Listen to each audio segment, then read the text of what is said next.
আমরা দেখেছি মণিপুরের কি অবস্থা হয়েছিল। প্রধানমন্ত্রীর কথা ছেড়ে দিন, কতদিন ধরে অমিত শাহ পর্যন্ত সেখানে যাননি। সেই যে অকর্মণ্য মুখ্যমন্ত্রী, তাকে এতদিন ধরে রেখে দিয়েছিল। তো বিজেপির থেকে আমরা এই জিনিসগুলো দেখেছি, কিন্তু পশ্চিমবঙ্গে মানুষের মুখ্যমন্ত্রীর উপর আশা আছে, এটা ভালো কথা। বলবো প্রশাসনিক যদি স্থূলতা কাজ করে, সেখানে যদি এক ডিপার্টমেন্ট আরেক ডিপার্টমেন্টে কোঅর্ডিনেশনের অভাব হয়, তখন যদি পুলিশকে ফ্রি হ্যান্ড দেওয়া হয়, তো তাহলে সেটা ভালো ডিসিশন ছিল বলেই আমার মনে হয়। কতদিন আর এই মিডিয়া, আদালত আর সোশ্যাল মিডিয়ায় ফেক নিউজ, এর বাইরে তো বিজেপি বেরোতে পারছে না। তো এই কথাগুলো যদি কোনো পার্টির রেসপন্সিবল লিডার, তারা যদি এই কথাগুলো বলতে থাকেন, তাহলে এটা খুব অবভিয়াস যে যারা মাইনরিটি কমিউনিটি, তাদের মধ্যে একটা ভয়ের সঞ্চার হয়। যেরকম আমি শুনেছি যে এরকম একটা রুটিয়ে দেওয়া হয়েছিল, ওখানে নাকি জলের মধ্যে মুসলমানরা বিষ মিশিয়ে দিচ্ছে। তা এইরকম যদি ভয়ঙ্কর বিষয় যদি কেউ যদি রটায়, তো তাহলে মানুষের মধ্যে স্বাভাবিকভাবেই একটা কিন্তু ভয় তৈরি হবে। কীভাবে মুখ্যমন্ত্রীকে কীভাবে যে বলছে, অ্যাজ এ মনে হচ্ছে মুখ্যমন্ত্রী ওখানে দাঙ্গাটা লাগিয়েছেন, মুখ্যমন্ত্রী ওখানে সব কিছু জ্বালিয়ে পুড়িয়ে দিয়েছেন, এই রকম বার্তা দিচ্ছে। মুখ্যমন্ত্রীকে হিটলারের সাথে তুলনা করছেন, যেই মুখ্যমন্ত্রী মাত্র 24 থেকে 48 ঘন্টার মধ্যে পুরো সিচুয়েশন একদম ঠান্ডা করে দিলেন, সেই মুখ্যমন্ত্রীকে নিয়ে এরকম কথা বলছেন। যে জেলা প্রশাসন কিন্তু তখন বিএসএফকে বলেছিল জিনিসটা দেখতে, তো এবার বিএসএফ সামাল দিতে গিয়ে সেই দাঙ্গাকে তার আদৌ কি সামাল দিয়েছে, নাকি পরিকল্পিতভাবে জঙ্গি ঢুকিয়েছে, সে আমরা জানি না। শহরের ভোট পাচ্ছে, শহরে কোথায় ভোট পেয়েছে? কলকাতা আমাদের রাজধানী, 11টা বিধানসভা কেন্দ্র, একটা তো বিজেপির লিড আছে একটা বিধানসভাতে। গ্রামের মানুষ বিজেপিকে কিভাবে চেনে? গ্রামের মানুষ বিজেপিকে একটা শক্তি হিসেবে চেনে, যারা তাদের পেটে লাথি মারে। যা কি করবে, এই উত্তরটা আপনি জিজ্ঞেস করবেন বিজেপি, যে আপনারা যে বলছেন যে বাড়িতে অস্ত্র রাখবো, অস্ত্রটা আমরা দেবতাদের হাতে মানায়, দেবীদের হাতে মানায়। আমরা যখন দেখি মা দুর্গার হাতে ত্রিশূল, সেটা আমাদের একটা সেন্স অফ সিকিউরিটি দেয়। অসুরদের হাতে অস্ত্র মানায় না। ধীরে নিজ ছন্দে ফিরে আসছে মুর্শিদাবাদ সংলগ্ন বিভিন্ন এলাকা। তবুও মুর্শিদাবাদের বহু বাসিন্দাদের একটা বার্তা যে মুখ্যমন্ত্রীর আসা উচিত ছিল। আপনার কি বলবেন? দেখুন, মুখ্যমন্ত্রী সবসময় যদি কোথাও একটা যান, সেটা নিয়ে সিচুয়েশন আরও ডিফিকাল্ট হতে পারে প্রশাসনের জন্য সেটাকে সামাল দেওয়া। তো প্রশাসন খুব দক্ষতার সাথে আমার মনে হয় দুদিনের মধ্যে পুরো বিষয়টাকে সামাল দিয়েছে। প্রায় 300 জনের কাছাকাছি ইতিমধ্যেই গ্রেফতার। যেই খুন হয়েছে হরগোবিন্দ দাস এবং চন্দন দাসের, তাদের যেই অভিযুক্তরা 3 জন আসামি, তারা ইতিমধ্যেই গ্রেফতার হয়েছে, সেই জঙ্গিরা। এবং আমাদের এখন যেটা দেখার, যে বিএসএফের তরফ থেকে যে বা যারা গুলি চালিয়েছিল, নিয়ে একজন মুসলিম এক যুবক মারা গেছে, সেটাকেও আমাদের কিন্তু জাস্টিসে আনতে হবে। তো এই জাস্টিসটা দেওয়া মুখ্যমন্ত্রীর কাজ। নিশ্চয়ই মুখ্যমন্ত্রী যদি মনে করেন যথাসময়ে তিনি যাবেন, কিন্তু একটা জিনিস আপনি চিন্তা করে দেখবেন, যে মানুষের যে আস্থা আছে মুখ্যমন্ত্রীর ওপর, যে তিনি এলে সিচুয়েশন আবার নর্মালসি কমপ্লিটলি ফিরবে, এটা কিন্তু একটা ভালো বার্তা আমার মনে হয়। তো মুখ্যমন্ত্রীও নিশ্চয়ই যথাসময়ে যাবেন। এর আগেও আপনারা দেখেছেন, যখন সন্দেশখালী বেশ কিছু বিষয় নিয়ে অগ্নিগর্ভ হয়েছিল, মুখ্যমন্ত্রী তারপরে গেছেন, গিয়ে সেখানের অভূতপূর্ণ উন্নয়ন করেছেন। তো সেই জায়গাটা মুখ্যমন্ত্রী যখন মনে হবে তিনি যাবেন। এর আগে আমরা দেখেছি মণিপুরের কি অবস্থা হয়েছিল। প্রধানমন্ত্রীর কথা ছেড়ে দিন, কতদিন ধরে অমিত শাহ পর্যন্ত সেখানে যাননি। সেই যে অকর্মণ্য মুখ্যমন্ত্রী, তাকে এতদিন ধরে রেখে দিয়েছিল। তো বিজেপির থেকে আমরা এই জিনিসগুলো দেখেছি, কিন্তু পশ্চিমবঙ্গে মানুষের মুখ্যমন্ত্রীর উপর আশা আছে, এটা ভালো কথা। আমরা দেখলাম গতকাল বৈষ্ণবনগরে যারা ইতিমধ্যে ঘর ছাড়া রয়েছেন, তাদের তরফ থেকে একটি অভিযোগ আসে। গতকালই জাতীয় মানবাধিকার কমিশন সেখানে গেছেন, এবং সেখানে তারা অভিযোগ করেন যে তারা এখনও বহু পরিবার, তারা কিন্তু ভয়ে বাড়ি ফিরতে পারেনি মুর্শিদাবাদে, এবং তাদেরই বলা হচ্ছে তাদের জোর করে নিয়ে যাওয়া হবে তাদের এখান থেকে। এই যে একটা অভিযোগ তারা তুলেছেন, যদিও অভিযোগের সত্যতা কোনো রকমভাবে যাচাই করা হয়নি। এগুলো নিয়ে খুব একটা মন্তব্য করার কিছু নেই, কারণ এই ধরনের অভিযোগ আছে যে অনেককে টাকা দিয়ে বিজেপি ওখানে জোর করে পাঠিয়েছে বেশ কিছু জায়গা থেকে, সেরকম অভিযোগ আমি শুনেছি। এবার কোনটা অভিযোগ সত্যি কোনটা মিথ্যে বলা যাবে না। একটা বিষয় সঠিক, যে মানুষের মধ্যে বেশ কিছু ভ্রান্তি বা ভয় কেউ সঞ্চার করেছে। যেরকম আমি শুনেছি যে এরকম একটা রুটিয়ে দেওয়া হয়েছিল, ওখানে নাকি জলের মধ্যে মুসলমানরা বিষ মিশিয়ে দিচ্ছে। তা এইরকম যদি ভয়ঙ্কর বিষয় যদি কেউ রটায়, তো তাহলে মানুষের মধ্যে স্বাভাবিকভাবেই একটা কিন্তু ভয় তৈরি হবে। অনেক জায়গায় মানুষজন বলেছে যে স্থানীয় যারা তাদের যারা প্রতিবেশী, তারা মুসলমান সম্প্রদায়েরও হতে পারে, তারা সাহায্য করেছে তাদের, যাতে মানে তারা যেন সেফলি বাড়িতে থাকতে পারে বা সেফলি রিলোকেট করতে পারে, সেই জিনিসটা তারা সাহায্য করেছে। অনেক জায়গায় শুনলাম বিএসএফও খুব সদর্থক ভূমিকা পালন করেছে, বিএসএফ যারা ভয় পাচ্ছিল তাদেরকে নিয়ে গেছে মালদাতে। তো দেখুন, এই মালদায় নিয়ে যাওয়ার ব্যাপারটাকে নিয়ে বা কেউ নিজে থেকেও যদি জাস্ট নৌকা পেরিয়ে ধরুন এপারে আছে ওপারে যাচ্ছে, সেইটাকে নিয়ে এত জলঘোলা যেরকমভাবে করা হচ্ছে, অ্যাজ ইফ মনে হচ্ছে মুর্শিদাবাদ হিন্দু শূন্য হয়ে গেছে, সবাই পলায়ন করছে, এইরকম যেই বার্তাটা, সেটা আমার মনে হয় অত্যন্ত ভুল একটা বার্তা। অনেকেই মানে যেদিন গেছিলো পরের দিন অনেকে চলে এসছে, আমি শুনেছি ঠিক তার পরের দিনই 19 জন ফিরে গেছে পুলিশের তৎপরতায়। মালদা পুলিশ বলেছে কোনো ভয় নেই, আমরা আপনাদের পাশে আছি, আপনারা যান, আপনার বাড়ি ফিরে যান।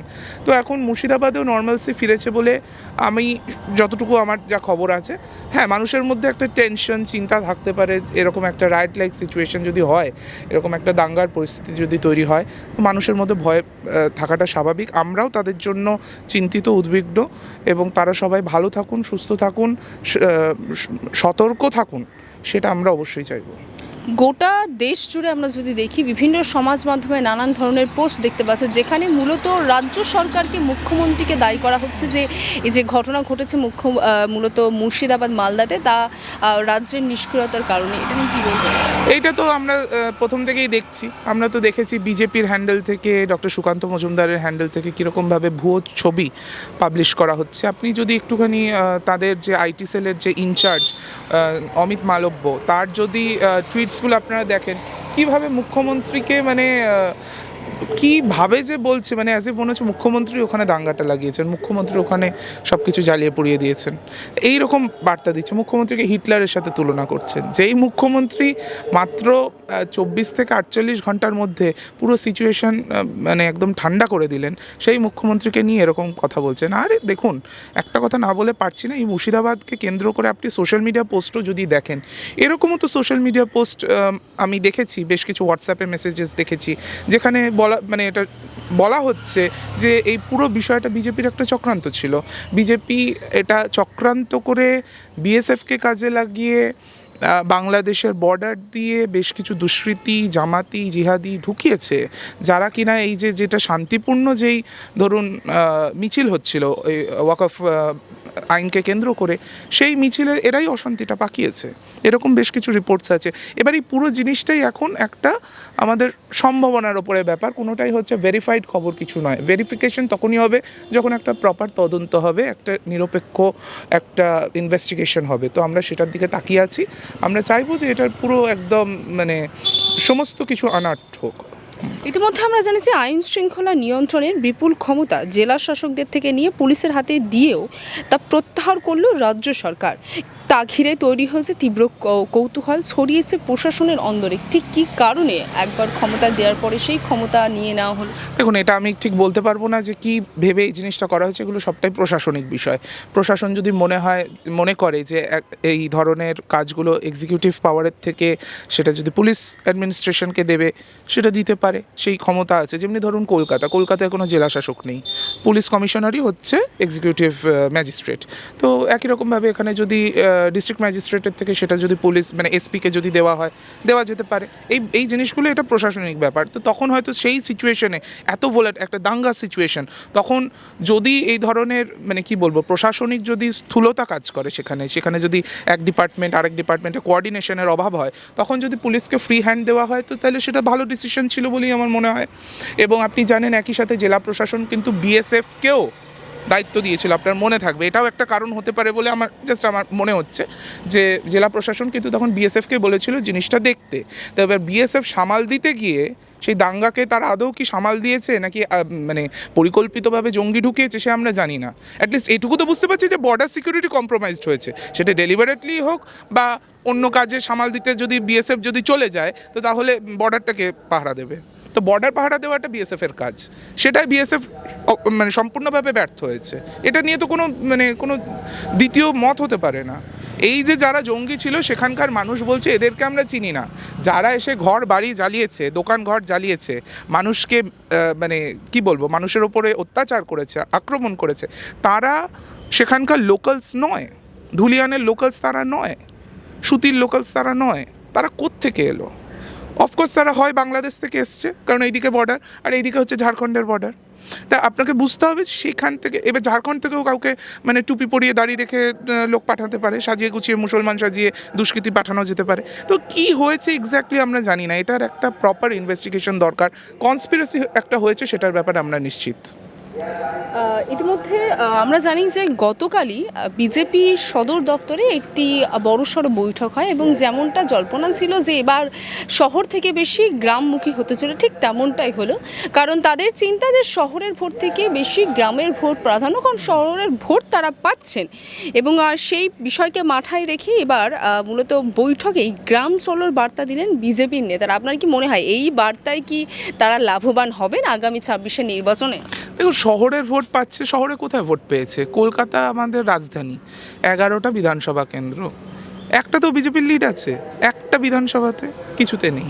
তা আমরা দেখতে পাচ্ছি ইভেন রাজ্য সরকারে, রাজ্যেও অন্যান্য যেই জায়গাগুলো আছে, হ্যাঁ টাউনে কিছু টাউনে তারা হয়তো লিড পেয়েছে, বিধানসভায় তারা জিতেছে, 21 বিধানসভায় তারা জিতেছে। তাদের যেটা স্ট্রং হোল্ড হিসেবে আপনি যদি বলেন, কিছুটা জঙ্গলমহল সাইড আর কিছুটা উত্তরবঙ্গ সাইড। সেখানে বিজেপিরই নেতৃত্ব, বিজেপির সাংসদ অনন্ত মহারাজ, সে বলছে উত্তরবঙ্গে আজকে দূরবীন দিয়েও নাকি বিজেপিকে খুঁজে পাওয়া যাচ্ছে না, সবাই একটা ঢল নেমে গেছে সবার তৃণমূলে যুক্ত হওয়ার। তা আপনি বুঝতেই পারছেন এরকম একটা সিচুয়েশনে বিজেপিকে গ্রামমুখী যে হতে হবে সেটা তারা বুঝতে পারছে। কতদিন আর এই মিডিয়া, আদালত আর সোশ্যাল মিডিয়ায় ফেক নিউজ, এর বাইরে তো বিজেপি বেরোতে পারছে না। তো তার থেকে তারাও নিশ্চয়ই মনে করেছে যে ফাইনালি আমাদের রিচ আউট করতে হবে গ্রামের মানুষের কাছে। গ্রামের মানুষ বিজেপিকে কীভাবে চেনে? গ্রামের মানুষ বিজেপিকে একটা শক্তি হিসেবে চেনে যারা তাদের পেটে লাথি মারে, যারা তাদেরকে বাড়িঘর দুয়ারের টাকা আটকে দেয়, যারা তাদের 100 দিনের কাজের টাকা কাজ করিয়ে দেয় না, পেটে লাথি মারে মানুষের, বা যারা গ্যাসের দাম বাড়ায়, ওষুধের দাম বাড়ায়, এই হিসেবে গ্রামের মানুষ চেনে। সর্বোপরি কোনো লাভ হতে যাচ্ছে না। না, কি লাভ হবে? চেষ্টা তো করবেই, বিজেপি একটা রাজনৈতিক দল, তারা চেষ্টা করুক, ফাইট করুক। আমরা তো অবশ্যই চাই পশ্চিমবঙ্গে একটা ভাইব্রেন্ট ডেমোক্রেসি হোক, সেখানে অপোজিশনের একটা রোল আছে। সে অপোজিশনের আমরা কি দেখছি? শুভেন্দু অধিকারী কিছু ভাট বকেন, পাগলের মতন কথাবার্তা বলেন, প্রলাপ বকে যান, রোজ প্রলাপ বকে যান। আর এই মুর্শিদাবাদে যে দাঙ্গা হয়েছে তার পেছনে তো বিজেপি নেতৃত্বদের এই যে উস্কানিমূলক বক্তব্য, যে ইনসেন্টিয়ারি কমেন্টসগুলো তারা করেছেন। শুভেন্দু অধিকারী বলেছে রামনবমীর দিন রাত 10টার মধ্যে পশ্চিমবঙ্গ দখল হয়ে যাবে। ইতিমধ্যে এটাও বলেছেন যে হিন্দুদের এবার ঘরে ঘরে অস্ত্র রাখা দরকার। আমি আসছি। এছাড়া আমরা সুকান্ত মজুমদারও একই কথা বলেছে। সুকান্ত মজুমদার আরও বলেছে রাস্তায়, এই যে ধরুন রাস্তা যাচ্ছে, গাড়ি দাঁড়িয়ে দাঁড়িয়ে লোককে মারবো। মুখ্যমন্ত্রীকে এটা উনি ওয়ার্নিং দিচ্ছেন। আমাদের একটা আছে, একজন গুন্ডা আছে ব্যারাকপুরের, আমি নাম নেব না, সে বলেছে যে আমি বিহার, ঝাড়খণ্ড, ইউপি থেকে আমি হিন্দুদের ঢুকিয়ে, মানে গুন্ডা ঢুকিয়ে মুর্শিদাবাদের দখল নেব। এই কথাগুলো যদি কোনো পার্টির রেসপন্সিবল লিডার তারা যদি এই কথাগুলো বলতে থাকেন, তাহলে এটা খুব অবভিয়াস যে যারা মাইনরিটি কমিউনিটি তাদের মধ্যে একটা ভয়ের সঞ্চার হয়, এবং যখন ভয় হয় তখন মানে attack is the best defence, এইরকম একটা মেন্টালিটি তাদের মধ্যে তৈরি হয়। সেই জিনিসটা তৈরি করতে চায় বিজেপি। চায় পোলারাইজেশন হোক, বিজেপি চায় যে মুসলমানরা মারমুখী হয়ে যাক, বিজেপি চায় যে তাতে হিন্দুরা ভয় পেয়ে যাক, নিয়ে মুসলমানদের একটা খারাপ চোখে একটা ইসলামোফোবিয়া তাদের মধ্যে তৈরি হোক। একদম সিম্পল লজিক, বিজেপি এটাই তারা চাইছে। আর আপনি যেটা বলছেন এই যে অস্ত্রটাতে কী করবে তারা, কি বলতে চাইছে তারা? বাড়িতে অস্ত্র রাখুন, অস্ত্র রেখে কি করবে তারা? পুজো করবে? কি করবে? এই উত্তরটা আপনি জিজ্ঞেস করবেন বিজেপি, যে আপনারা যে বলছেন যে বাড়িতে অস্ত্র রাখবো, অস্ত্রটা আমরা দেবতাদের হাতে মানায়, দেবীদের হাতে মানায়। আমরা যখন দেখি মা দুর্গার হাতে ত্রিশূল, সেটা আমাদের একটা সেন্স অফ সিকিউরিটি দেয়। অসুরদের হাতে অস্ত্র মানায় না। বাংলা হান্টের আরো খবর দেখতে নজর রাখুন। বাংলা খবর মানেই বাংলা হান্ট।